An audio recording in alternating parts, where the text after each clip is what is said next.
भारत माता की। नमस्ते यूएस।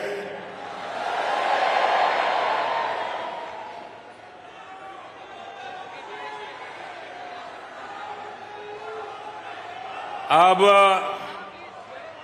अपना नमस्ते भी मल्टीनेशनल हो गया है।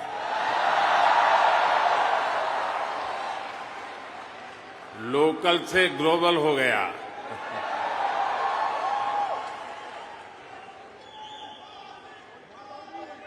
और ये सब आपने किया है।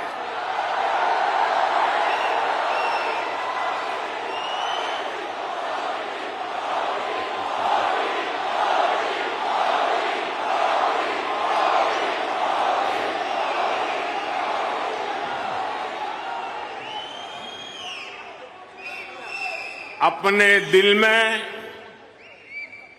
भारत को बसाकर रखने वाले हर भारतीय ने ये किया है। साथियों, यहां आप इतनी दूर दूर से आए हैं।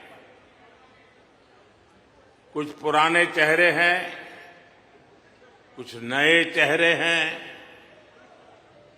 आपका यह प्यार, ये मेरा बहुत बड़ा सौभाग्य है।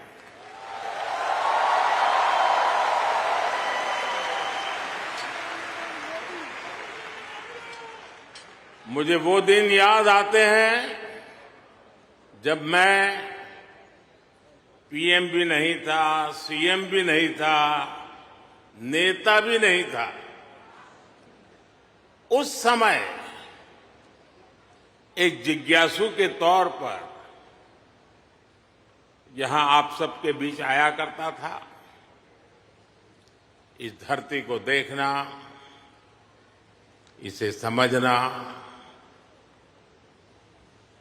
मन में कितने ही सवाल लेकर के आता था।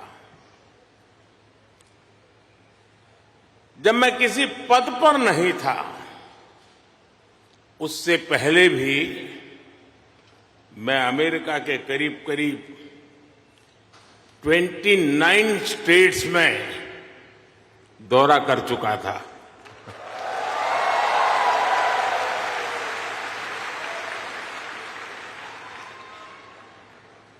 उसके बाद जब मैं सीएम बना तो टेक्नोलॉजी के माध्यम से आपके साथ जुड़ने का सिलसिला जारी रहा।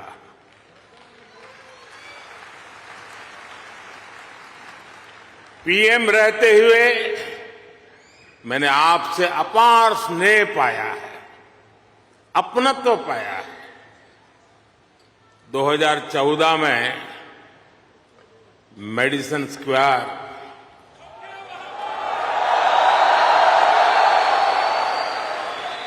2015 में सैन होसे, 2019 में ह्यूस्टन, 2023 में वाशिंगटन और अब 2024 में न्यूयॉर्क।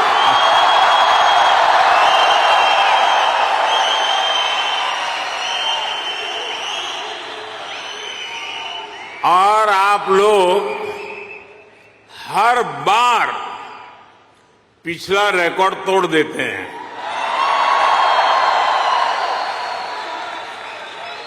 साथियों, मैं हमेशा से आपके सामर्थ्य को, भारतीय डायस्पोरा के सामर्थ्य को समझता रहा हूं।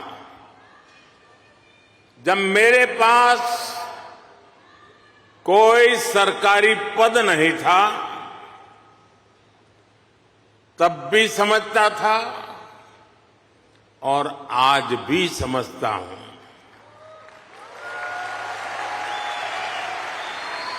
आप सब मेरे लिए हमेशा से भारत के सबसे मजबूत ब्रांड एम्बेसडर रहे हैं।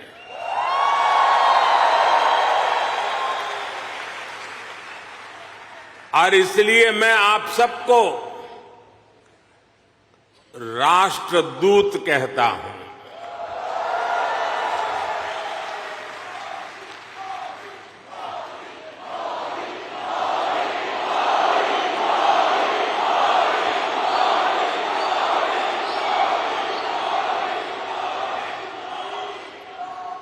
आपने अमेरिका को भारत से और भारत को अमेरिका से कनेक्ट किया है। आपका स्किल, आपका टैलेंट, आपका कमिटमेंट, इसका कोई मुकाबला नहीं है।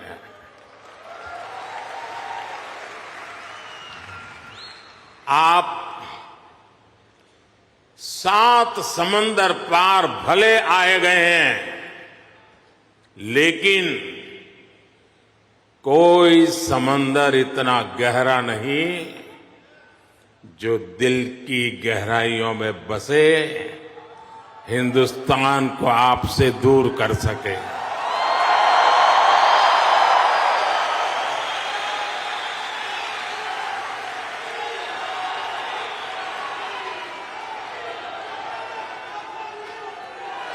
मां भारती ने जो हमें सिखाया है वो हम कभी भी भूल नहीं सकते। हम जहां भी जाते हैं सबको परिवार मानकर उनसे घुल मिल जाते हैं। डायवर्सिटी को समझना, डायवर्सिटी को जीना, उसे अपने जीवन में उतारना, ये हमारे संस्कारों में है, हमारी रगों में है।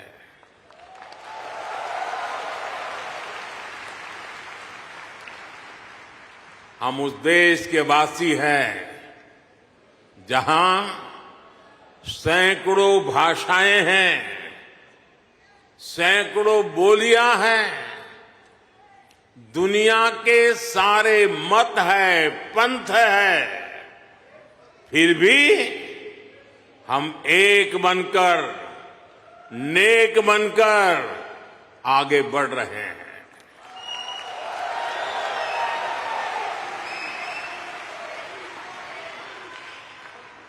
यहां इस हॉल में ही देखिए, कोई तमिल बोलता है, कोई तेलुगु, कोई मलयालम, तो कोई कन्नड़ा, कोई पंजाबी, तो कोई मराठी और तो कोई गुजराती।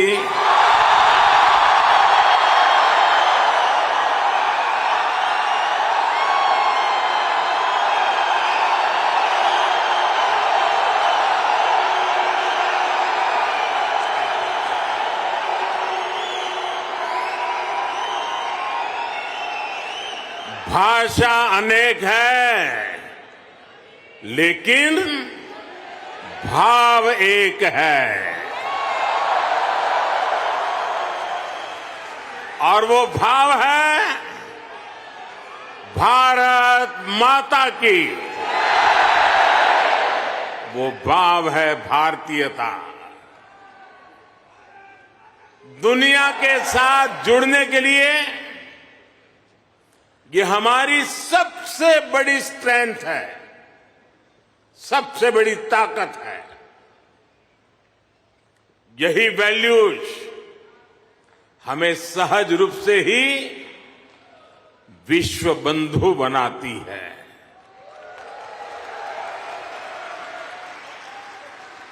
हमारे यहां कहा जाता है, तेन तख्तेन भुंजी था, यानी जो त्याग करते हैं वे ही भोग पाते हैं। हम दूसरों का भला करके, त्याग करके सुख पाते हैं और हम किसी भी देश में रहे, ये भावना नहीं बदलती है। हम जिस सोसाइटी में रहते हैं वहां ज्यादा से ज्यादा योगदान करते हैं। यहां अमेरिका में आपने डॉक्टर्स के रूप में, रिसर्चर्स के रूप में, टेक प्रोफेशनल्स के रूप में, साइंटिस्ट के रूप में या दूसरे प्रोफेशंस में जो परचम लहराया हुआ है वो इसी का प्रतीक है। अभी कुछ समय पहले ही तो यहां T20 क्रिकेट वर्ल्ड कप हुआ था।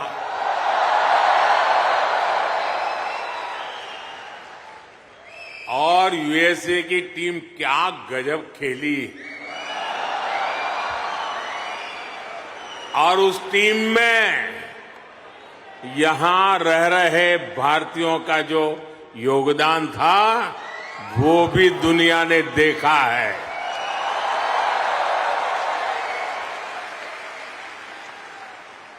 साथियों, दुनिया के लिए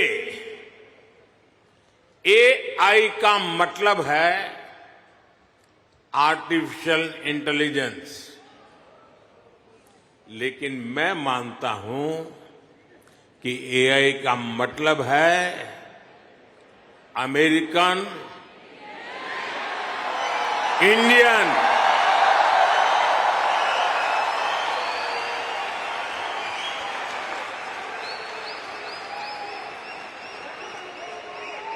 अमेरिका इंडिया, ये स्पिरिट है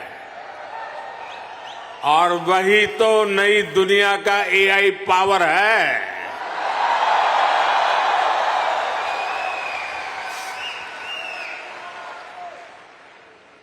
यही AI spirit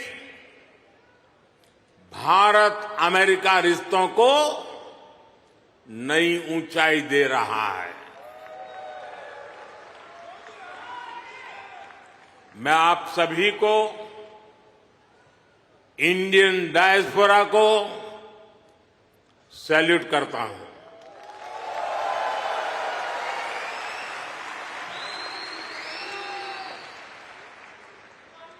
I salute you all.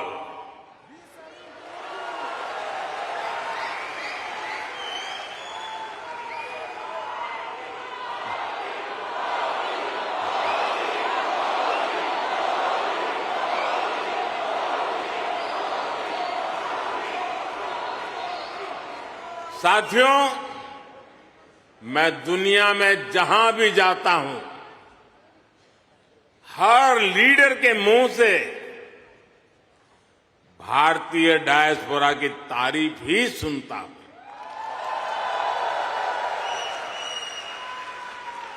कल ही प्रेसिडेंट बाइडेन मुझे डेलावेयर में अपने घर ले गए थे।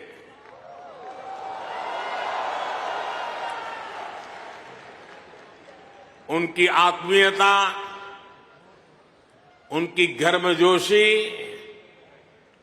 मेरे लिए दिल छू लेने वाला मोमेंट रहा।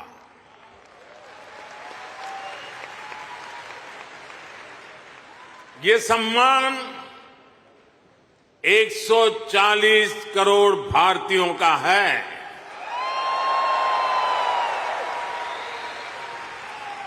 ये सम्मान आपका है, आपके पुरुषार्थ का है।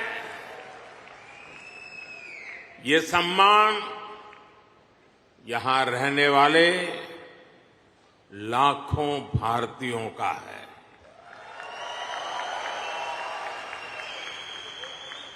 मैं प्रेसिडेंट बाइडेन का आभार करूंगा और साथ ही आपका भी आभार व्यक्त करूंगा।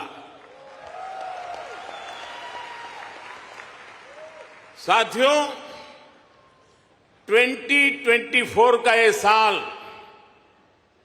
पूरी दुनिया के लिए बहुत अहम है। एक तरफ दुनिया के कई देशों के बीच संघर्ष है, तनाव है, तो दूसरी तरफ कई देशों में डेमोक्रेसी का जश्न चल रहा है।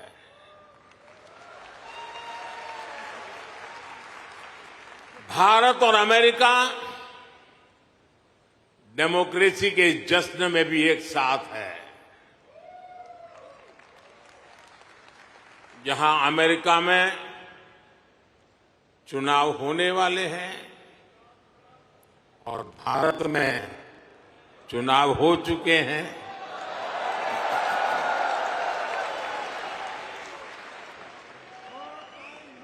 भारत में हुए ये इलेक्शन ह्यूमन हिस्ट्री के अब तक के सबसे बड़े चुनाव थे।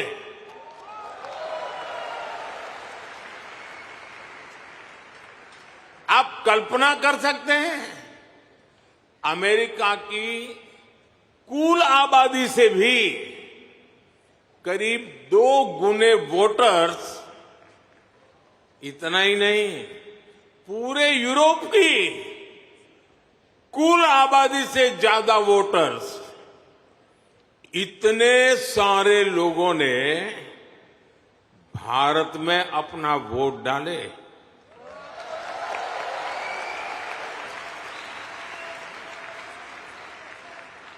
जब हम भारत की डेमोक्रेसी का उसका स्केल देखते हैं तो और भी गर्व होता है।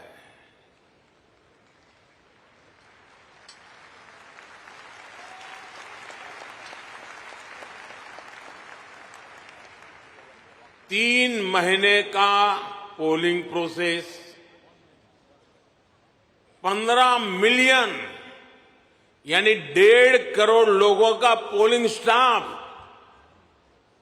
1 मिलियन यानी 10 लाख से ज्यादा पोलिंग स्टेशन, 2,500 से ज्यादा पॉलिटिकल पार्टीज,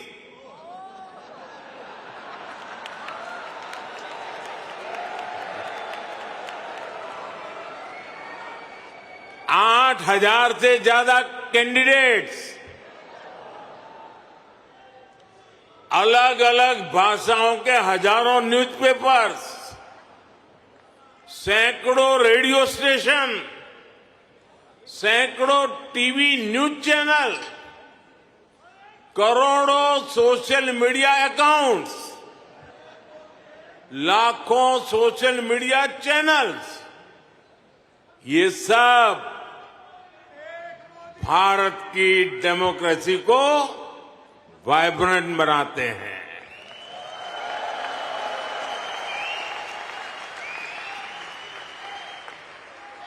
ये फ्रीडम ऑफ एक्सप्रेशन के विस्तार का दौर है। इस लेवल की स्क्रूटनी से होकर हमारे देश की चुनावी प्रक्रिया गुजरती है। और साथियों, इस लंबी चुनावी प्रक्रिया से गुजरकर इस बार भारत में कुछ अभूतपूर्व हुआ है। क्या हुआ है? क्या हुआ है?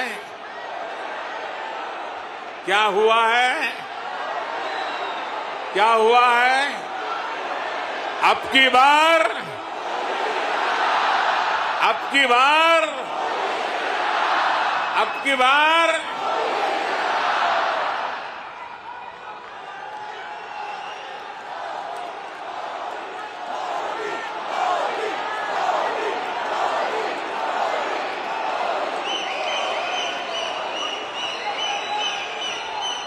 साथियों, तीसरी बार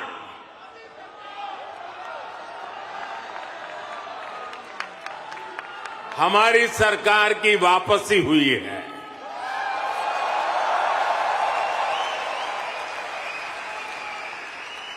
और ऐसा पिछले 60 सालों में भारत में नहीं हुआ था।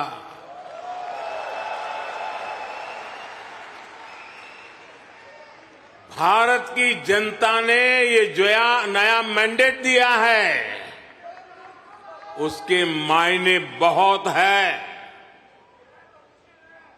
और बहुत बड़े भी हैं। ये तीसरे टर्म में हमें बहुत बड़े लक्ष्य साधने हैं।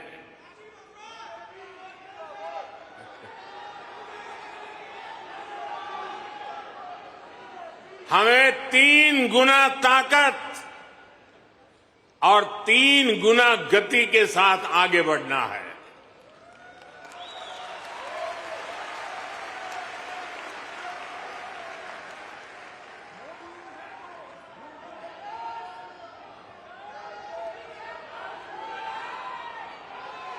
आपको एक शब्द याद रहेगा, पुष्प।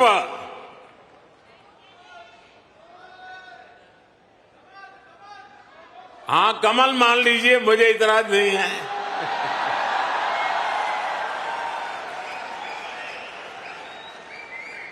पुष्प। और मैं पुष्प को डिफाइन करता हूं, P for progressive Bharat, you for unstoppable Bharat, S for spiritual Bharat, H for humanity first को समर्पित भारत,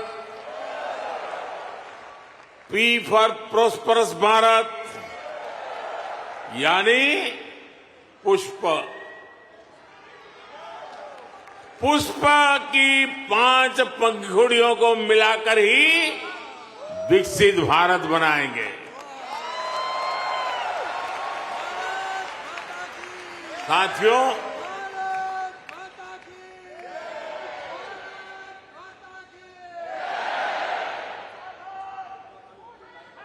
मैं भारत का पहला प्रधानमंत्री हूं जिसका जन्म आजादी के बाद हुआ।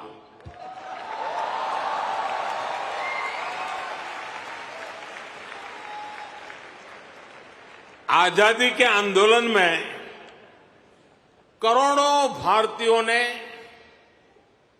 स्वराज के लिए जीवन खपा दिया था। उन्होंने अपना हित नहीं देखा, अपने कंफर्ट जोन की चिंता नहीं की। वो तो बस देश की आजादी के लिए सब कुछ भूलकर अंग्रेजों से लड़ने चल पड़े थे। उस सफर में किसी को फांसी का फंदा मिला, किसी के शरीर को गोलियों से भून दिया गया, कोई यातनाएं सहते हुए जेल में ही गुजर गया, कईयों की जवानी जिंदगी जेल में खप गई। साथियों, हम देश के लिए मर नहीं पाए, लेकिन हम देश के लिए जरूर जी सकते हैं।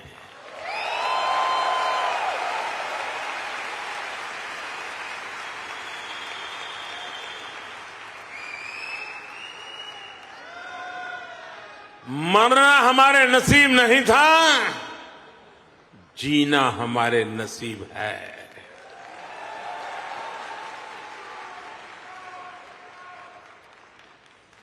पहले दिन से मेरा मन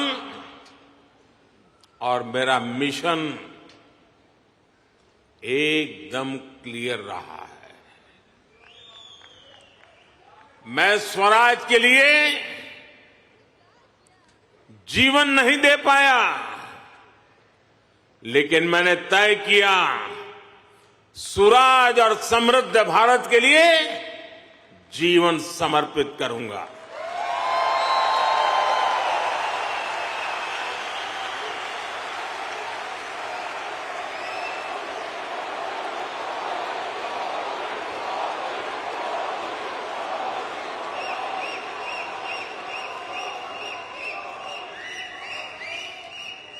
मेरे जीवन का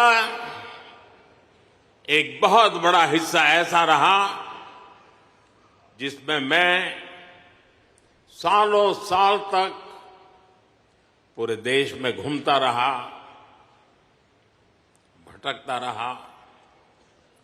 जहां खाना मिला वहां खा लिया, जहां सोने को मिला वहां सो लिया। समंदर के किनारे से लेकर पहाड़ों तक, रेगिस्तान से लेकर बर्फीली चोटियों तक मैं हर क्षेत्र के लोगों से मिला, उनको जाना, समझा। मैंने अपने देश के जीवन, अपने देश की संस्कृति, अपने देश की चुनौतियों का फर्स्ट हैंड एक्सपीरियंस लिया।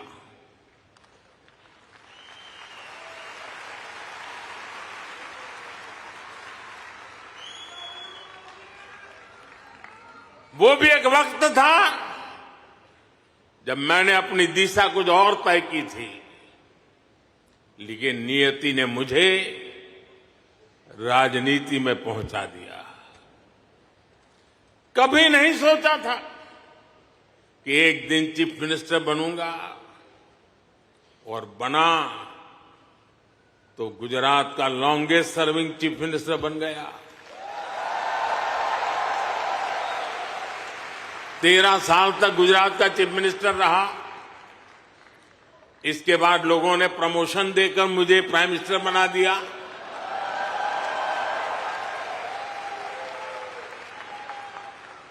लेकिन दशकों तक देश के कोने में जाकर मैंने जो सीखा है, उसी ने चाहे राज्य हो या केंद्र, मेरे सेवा के मॉडल को, मेरे गवर्नेंस के मॉडल को इतना सफल बनाया है।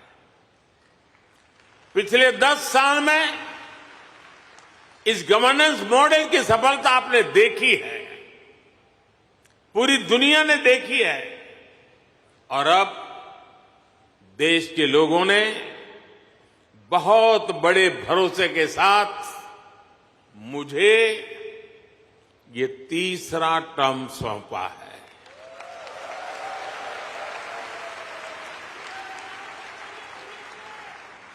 ये थर्ड टर्म में मैं 3 गुना ज्यादा दायित्व बोध के साथ आगे बढ़ रहा हूं। साथियों, आज भारत दुनिया के सबसे युवा देशों में से एक है। भारत एनर्जी से भरा हुआ है, सपनों से भरा हुआ है। रोज नए कीर्तिमान, हर रोज नई खबर। आज ही एक और बहुत अच्छी खबर मिली है। चेस ओलंपियाड में मेंस और वुमेन्स दोनों में भारत को गोल्ड मिला है।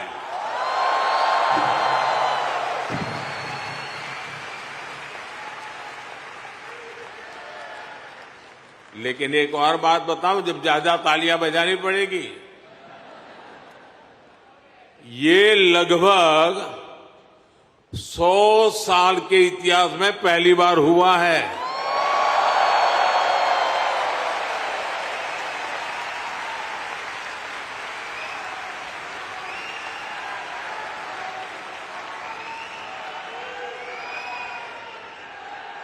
पूरे देश को हर हिंदुस्तानी को हमारे चेस प्लेयर्स पर बहुत गर्व है।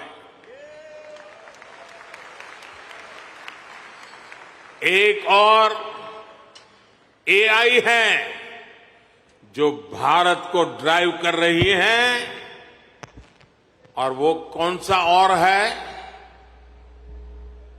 वो है A for aspirational, I for India, aspirational India. ये नया फोर्स है, नई ऊर्जा है। आज करोड़ों भारतीयों की एस्पिरेशन भारत की ग्रोथ को ड्राइव कर रही है। हर एस्पिरेशन नए अचीवमेंट को जन्म देती है, और हर अचीवमेंट नए एस्पिरेशन के लिए खाद पानी बन रही है। एक दशक में भारत 10वें नंबर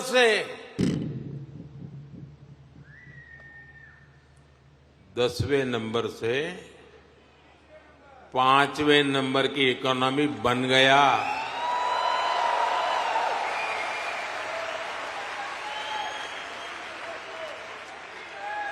अब हर भारतीय चाहता है कि भारत जल्दी से 3rd लार्जेस्ट इकोनॉमी बने।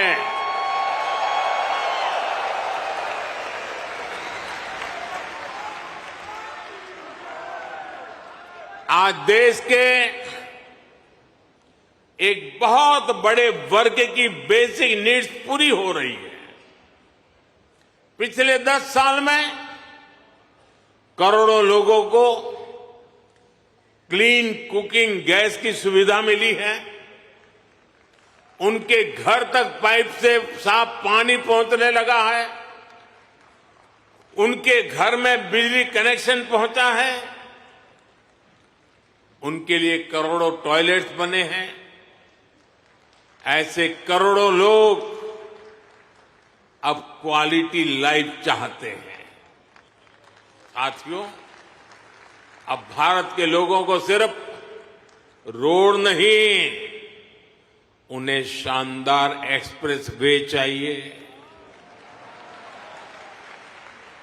अब भारत के लोगों को सिर्फ रेल कनेक्टिविटी नहीं, उन्हें हाई स्पीड ट्रेन चाहिए।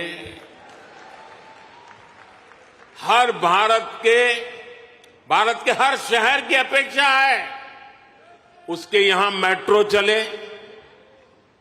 भारत के हर शहर की अपेक्षा है उसका अपना एयरपोर्ट हो।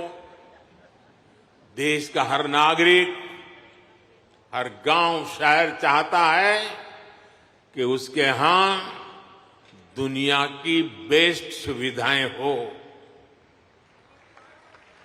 और इसका नतीजा हम देख रहे हैं। 2014 में भारत के सिर्फ 5 शहरों में मेट्रो थी। आज 23 शहरों में मेट्रो है। आज दुनिया का दूसरा सबसे बड़ा मेट्रो नेटवर्क भारत में है, और इसका हर दिन विस्तार हो रहा है।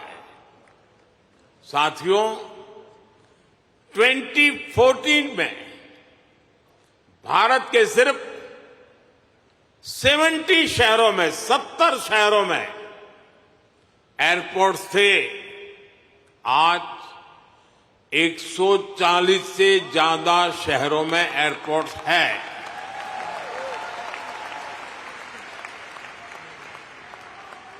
ट्वेंटी 2014 में 100 से भी कम ग्राम पंचायतों में ब्रॉडबैंड कनेक्टिविटी थी।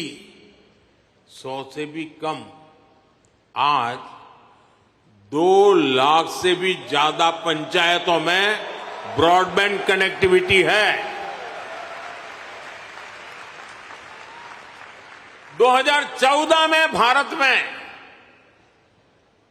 140 मिलियन यानी 14 करोड़ के आसपास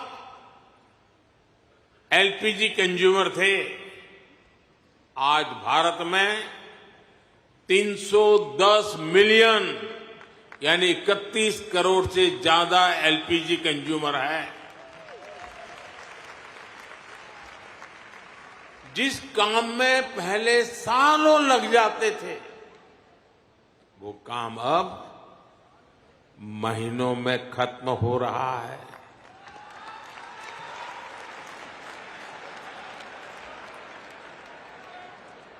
आज भारत के लोगों में एक आत्मविश्वास है, एक संकल्प है, मंजिल तक पहुंचने का इरादा है। भारत में डेवलपमेंट एक पीपल्स मूवमेंट बन रहा है और हर भारतीय विकास के इस मूवमेंट में बराबर का पार्टनर बन गया है। उसे भरोसा है भारत की सफलता पर, भारत की उपलब्धियों पर। साथियों, भारत आज लैंड ऑफ अपॉर्चुनिटीज है, अवसरों की धरती है।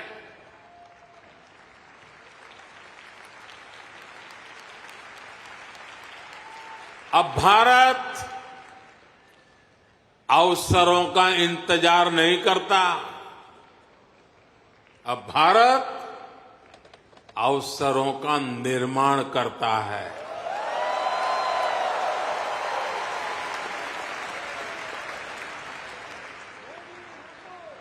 बीते 10 साल में भारत ने हर सेक्टर में अपॉर्चुनिटीज का एक नया लॉन्चिंग पैड तैयार किया है। आप देखिए, सिर्फ 1 दशक में ही, और ये बात आप सबको गर्व देगी, सिर्फ 1 दशक में ही 25 करोड़ लोग, 1 दशक में ही 25 करोड़ लोग गरीबी से बाहर निकले हैं।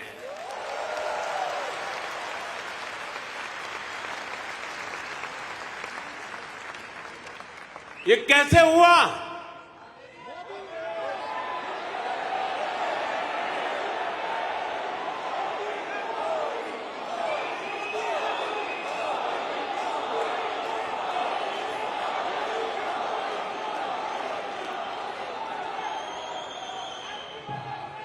ये इसलिए हुआ, हमने पुरानी सोच बदली, अप्रोच बदली। हमने गरीब को एम्पावर करने पर फोकस किया। 50 करोड़ यानी 500 मिलियन से ज्यादा लोगों को बैंकिंग सिस्टम से जोड़ा। 55 करोड़ यानी 550 मिलियन से ज्यादा लोगों को 5 लाख रुपए तक का फ्री मेडिकल ट्रीटमेंट देना।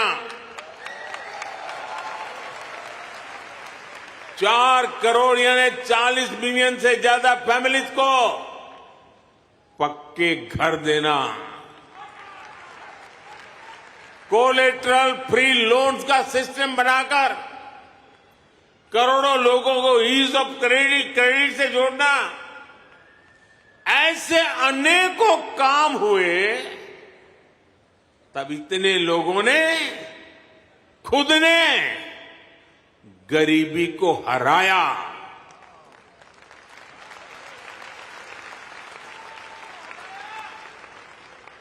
और वो गरीबी से निकल करके आज यही नियो मिडिल क्लास भारत के डेवलपमेंट को तेज गति दे रहा है। साथियों, हमने विमेन वेलफेयर के साथ ही विमेन लेड डेवलपमेंट पर फोकस किया है। सरकार ने जो करोड़ों घर बनवाए, उनकी रजिस्ट्री महिलाओं के नाम हुई है। जो करोड़ों बैंक खाते खुले, उसमें आधे से ज्यादा खाते महिलाओं के खाते खुले। 10 साल में भारत की 10 करोड़ महिलाएं माइक्रो एंटरप्रेन्योरशिप स्कीम से जुड़ी हैं। मैं आपको एक और एग्जाम्पल देता हूं। हम भारत में एग्रीकल्चर को टेक्नोलॉजी के साथ जोड़ने में अनेक प्रयास कर रहे हैं। उसमें आज खेती में, किसानी में भरपूर मात्रा में ड्रोन का उपयोग आज भारत में नजर आता है। शायद ड्रोन आपके लिए नई बात नहीं है, लेकिन नई बात यह है, इसकी जिम्मेदारी कौन संभालता है पता है? ये रूरल विमेन के पास है।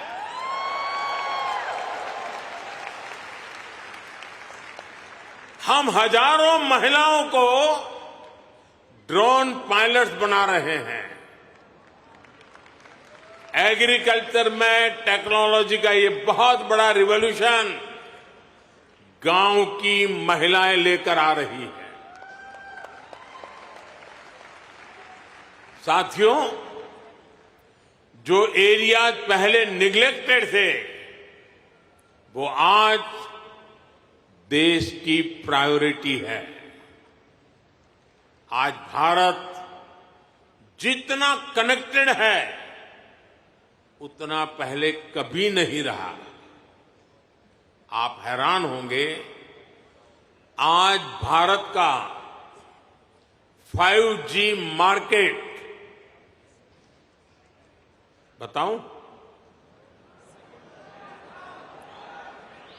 बुरा नहीं लगेगा ना? आज भारत का 5G मार्केट अमेरिका से भी बड़ा हो चुका है।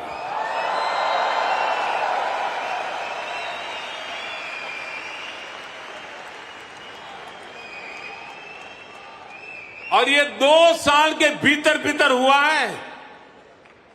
अब तो Bharat made in India 6G पर काम कर रहा है। ये कैसे हुआ?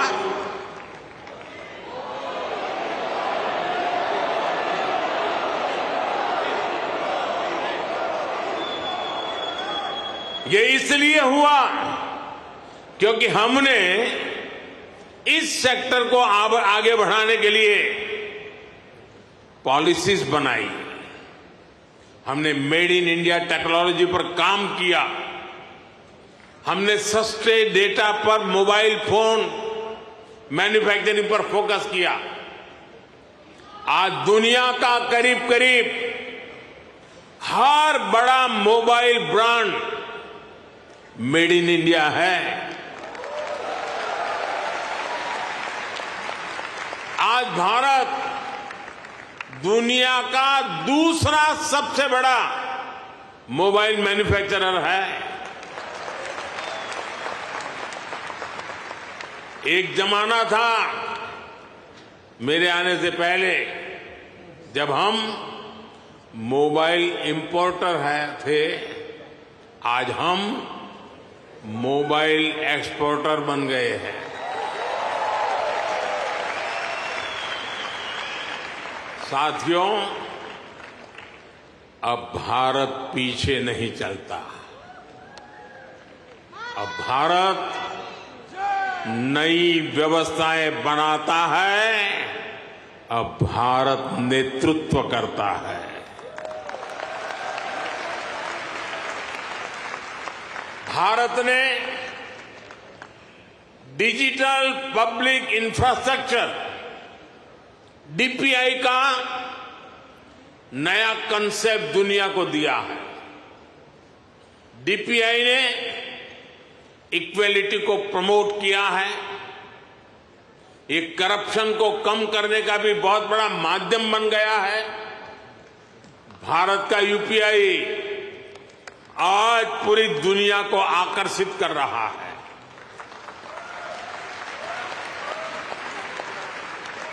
आपकी जेब में वॉलेट है, लेकिन भारत में लोगों की जेब के साथ ही फोन में वॉलेट है,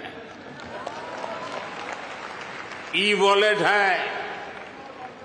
अनेक भारतीय अब अपने डॉक्यूमेंट्स फिजिकल फोल्डर्स में नहीं रखते, उनके पास डिजी लॉकर है।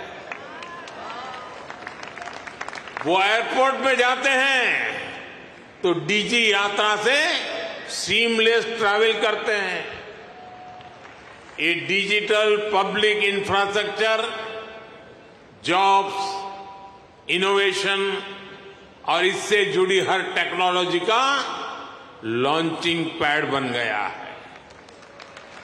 साथियों, भारत अब रुकने वाला नहीं है। भारत अब थमने वाला नहीं है। भारत चाहता है दुनिया में ज्यादा से ज्यादा device made in India chip पर चलें। हमने सेमीकंडक्टर सेक्टर को भी भारत की तेज ग्रोथ का आधार बनाया है।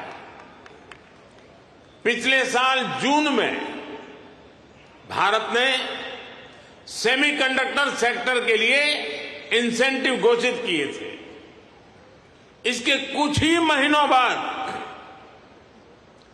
माइक्रोन की पहली सेमीकंडक्टर यूनिट का शिलान्यास भी हो गया।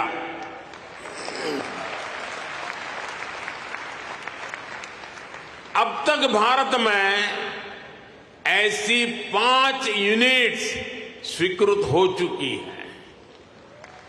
वो दिन दूर नहीं जब आप मेड इन इंडिया चिप यहां अमेरिका में भी देखेंगे। ये छोटी सी चिप विकसित भारत की उड़ान को नई ऊंचाई पर ले जाएगी।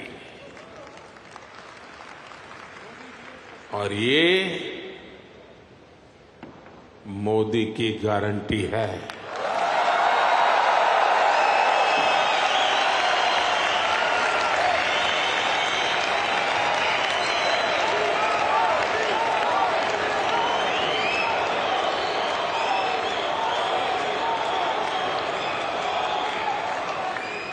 साथियों, आज भारत में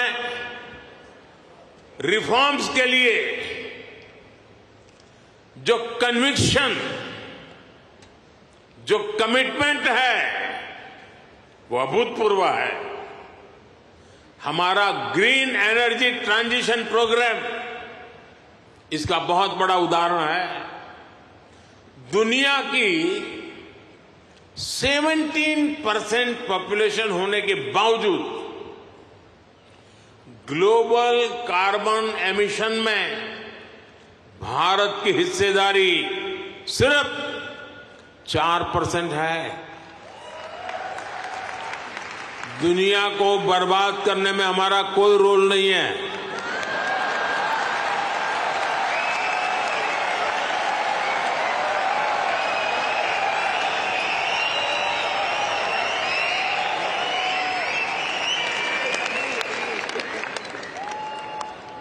पूरी दुनिया की तुलना में एक तरह से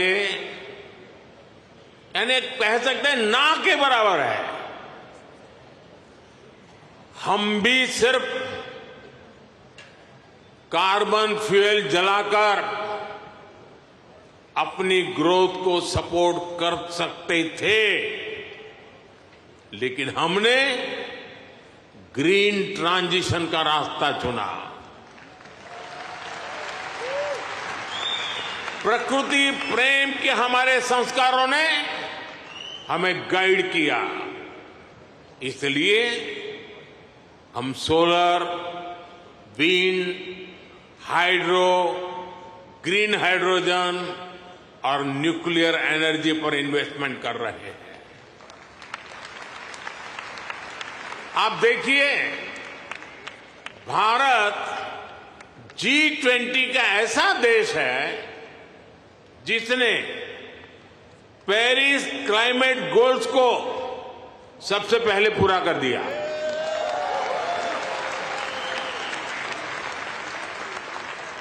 दो 2014 के बाद से भारत ने अपनी सोलर एनर्जी इंस्टॉल कैपेसिटी को 30 गुना से ज्यादा बढ़ाया है। हम देश के हर घर को सोलर पावर होम बनाने में जुटे हैं। इसके लिए रूफटॉप सोलर का बहुत बड़ा मिशन हमने शुरू किया है। आज हमारे रेलवे स्टेशन और एयरपोर्ट सोलराइज हो रहे हैं। भारत घरों से लेकर सड़कों तक एनर्जी एफिशिएंट लाइटिंग के रास्ते पर चल पड़ा है। इन सारे प्रयासों से भारत में बहुत बड़ी संख्या में ग्रीन जॉब पैदा हो रहे हैं।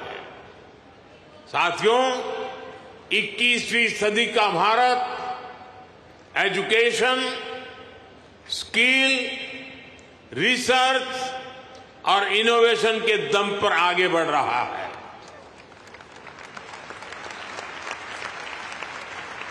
आप सभी नालंदा यूनिवर्सिटी के नाम से परिचित है।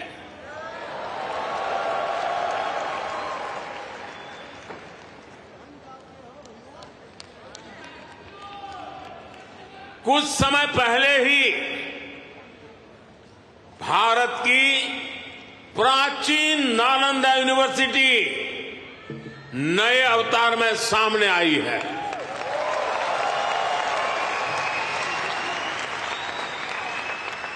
आज सिर्फ यूनिवर्सिटी को ही नहीं, बल्कि नालंदा स्पिरिट को भी रिवाइव कर रहा है।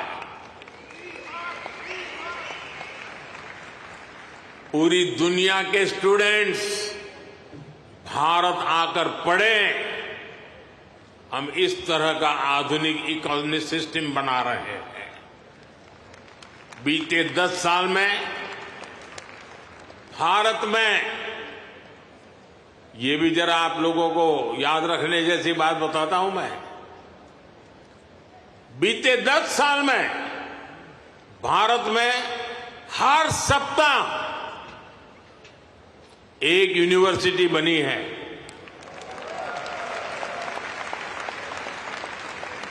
हर दिन 2 नए कॉलेज बने हैं। हर दिन एक नई आईटीआई की स्थापना हुई है। 10 साल में ट्रिपल आईटी की संख्या 9 से बढ़कर 25 हो चुकी है। आईआईएम्स की संख्या 13 से बढ़कर 21 हो चुकी है। एम्स की संख्या 3 गुना बढ़कर 22 हो चुकी है। 10 साल में मेडिकल कॉलेजों की संख्या भी लगभग 2 गुनी हो चुकी है। टॉप ग्लोबल यूनिवर्सिटीज भी आज भारत आ रहे हैं, भारत का नाम है। अभी तक दुनिया ने भारत के डिजाइनर्स का दम देखा, अब दुनिया डिजाइन इन इंडिया का जलवा देखेगी। साथियों, आज हमारी साझेदारी पूरी दुनिया के साथ बढ़ रही है।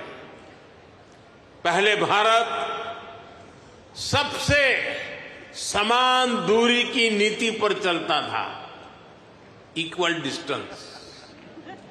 अब भारत सबसे समान नजदीकी की नीति पर चल रहा है।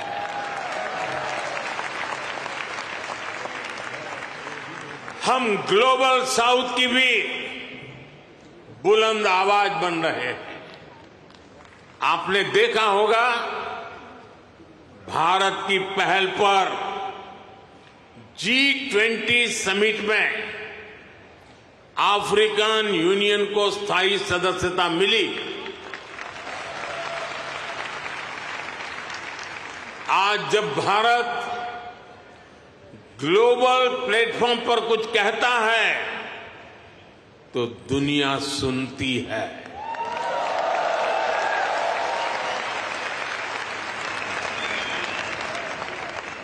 कुछ समय पहले जब मैंने कहा कि this is not the era of war, तो उसकी गंभीरता सबने समझी। साथियों, आज दुनिया में कहीं भी संकट आए, भारत फर्स्ट रिस्पॉन्डर के रूप में सामने आता है। कोरोना के समय में हमने 150 से ज्यादा देशों को वैक्सीन और दवाइयां भेजी। कहीं भूकंप आए, कहीं साइक्लोन आए, कहीं गृह युद्ध हो, हम मदद के लिए सबसे पहले पहुंचते हैं। यही हमारे पुरखों की सीख है, यही हमारे संस्कार है। साथियों, आज का भारत दुनिया में एक नए कैटलिस्ट एजेंट की तरह उभर रहा है और इसका प्रभाव हर सेक्टर में दिखेगा। ग्लोबल ग्रोथ के प्रोसेस को तेज करने के लिए भारत का रोल अहम होगा। ग्लोबल पीस के प्रोसेस को तेज करने के लिए भारत का रोल अहम होगा। ग्लोबल क्लाइमेट एक्शन को स्पीड अप करने में भारत का रोल अहम होगा। ग्लोबल स्किल गैप को दूर करने में भारत का रोल अहम होगा। ग्लोबल इनोवेशंस को नई दिशा देने में भारत का रोल अहम होगा। ग्लोबल सप्लाई चेन में स्टेबिलिटी के लिए भारत का भूमिका अहम होगा। साथियों, भारत के लिए शक्ति और सामर्थ्य का अर्थ है, भारत के लिए शक्ति और सामर्थ्य का अर्थ है ज्ञानाय, दानाय, च रक्षणाय। यानी knowledge is for sharing, wealth is for caring, power is for protecting.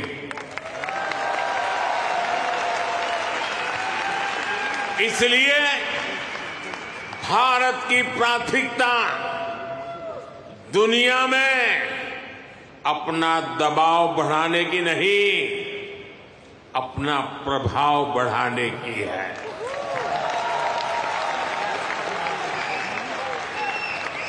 हम आग की तरह जलाने वाले नहीं, हम सूरज के किरण की तरह रोशनी देने वाले लोग हैं।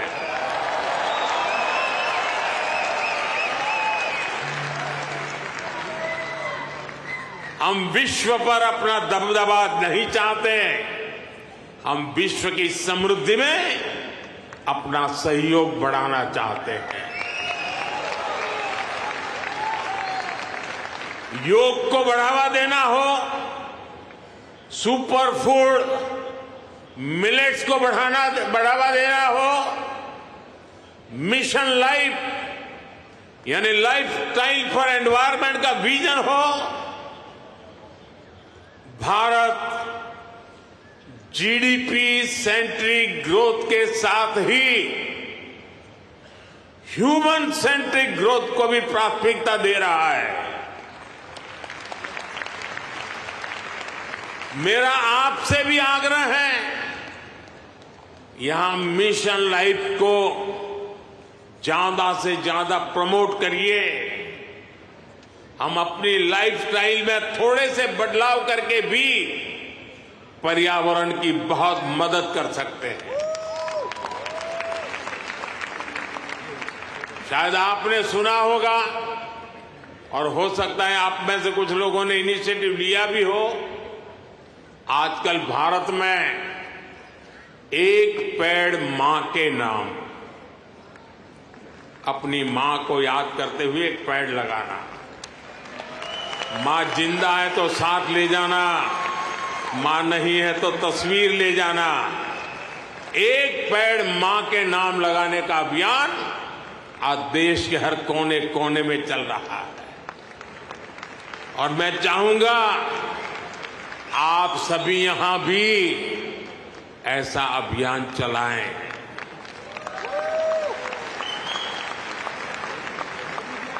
यह हमारी जन्मदाता मां और धरती मां दोनों का यश बढ़ाएगा। साथियों, आज का भारत बड़े सपने देखता है, बड़े सपनों का पीछा करता है। अभी कुछ दिन पहले ही पेरिस ओलंपिक खत्म हुए हैं। अगले ओलंपिक्स का होस्ट यूएसए है। जल्द ही आप भारत में भी ओलंपिक्स के साक्षी बनेंगे।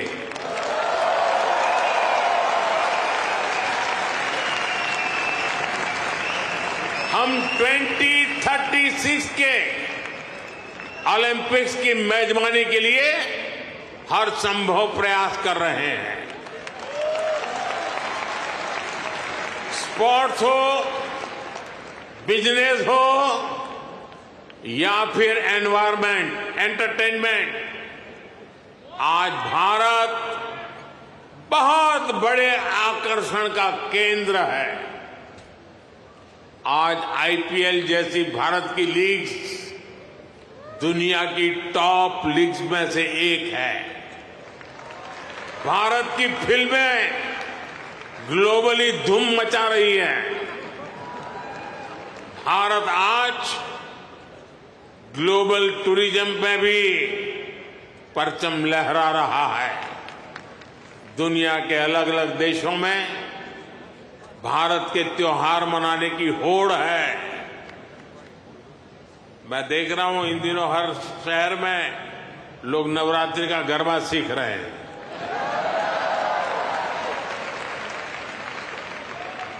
ये भारत के प्रति उनका प्यार है। साथियों, आज हर देश भारत को ज्यादा से ज्यादा समझना चाहता है, जानना चाहता है।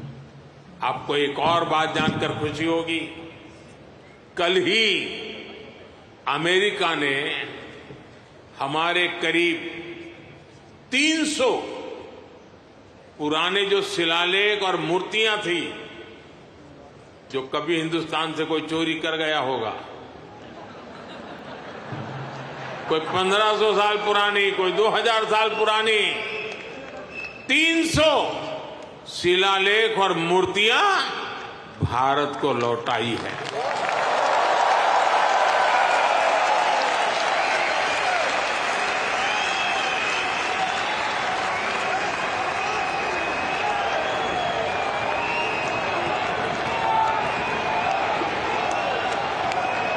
अभी तक अमेरिका ऐसी लगभग 500 धरोहरें भारत को लौटा चुका है।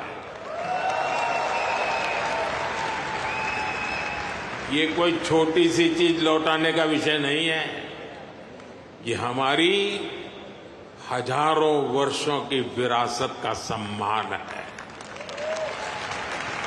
ये भारत का सम्मान है और ये आपका भी सम्मान है। मैं अमेरिका की सरकार का इसके लिए बहुत आभारी हूं। साथियों, भारत और अमेरिका की पार्टनरशिप लगातार मजबूत हो रही है। हमारी पार्टनरशिप ग्लोबल गुड के लिए है। हम हर क्षेत्र में सहयोग बढ़ा रहे हैं और इसमें आपकी सहूलियत का भी ध्यान है। मैंने पिछले साल ये घोषणा की थी कि सिएटल में हमारी सरकार का नया कॉन्सुलेट खोलेगी। अब ये कॉन्सुलेट शुरू हो चुका है। मैंने 2 और कॉन्सुलेट खोलने के लिए आपके सुझाव मांगे थे। मुझे आपको ये बताते हुए खुशी है कि आपके सुझावों के बाद भारत ने बोस्टन और लॉस एंजलिस में 2 नए कॉन्सुलेट खोलने का निर्णय लिया है।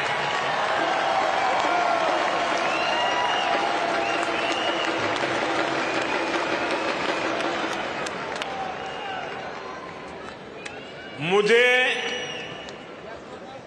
यूनिवर्सिटी ऑफ ह्यूस्टन में Thiruvalluvar chair of Tamil studies को अनाउंस करने की भी खुशी है। इससे महान तमिल संत थिरुवल्लुवर का दर्शन दुनिया तक पहुंचाने में और मदद मिलेगी। साथियों, आपका ये आयोजन वाकई शानदार रहा है। यहां जो कल्चरल प्रोग्राम हुआ वो अद्भुत था। मुझे ये भी बताया गया है कि इस इवेंट के लिए हजारों लोग और भी आना चाहते थे, लेकिन वेन्यू छोटा पड़ गया। जिन साथियों से मैं यहां मिल नहीं पाया, उनसे मैं क्षमा चाहता हूं। उन सभी से अगली बार मुलाकात होगी, किसी और दिन, किसी और वेन्यू पर। लेकिन मैं जानता हूं उत्साह ऐसा ही होगा, जोश ऐसा ही होगा। आप ऐसे ही स्वस्थ रहें, समृद्ध रहें, भारत अमेरिका दोस्ती को ऐसे ही मजबूत करते रहें। इसी कामना के साथ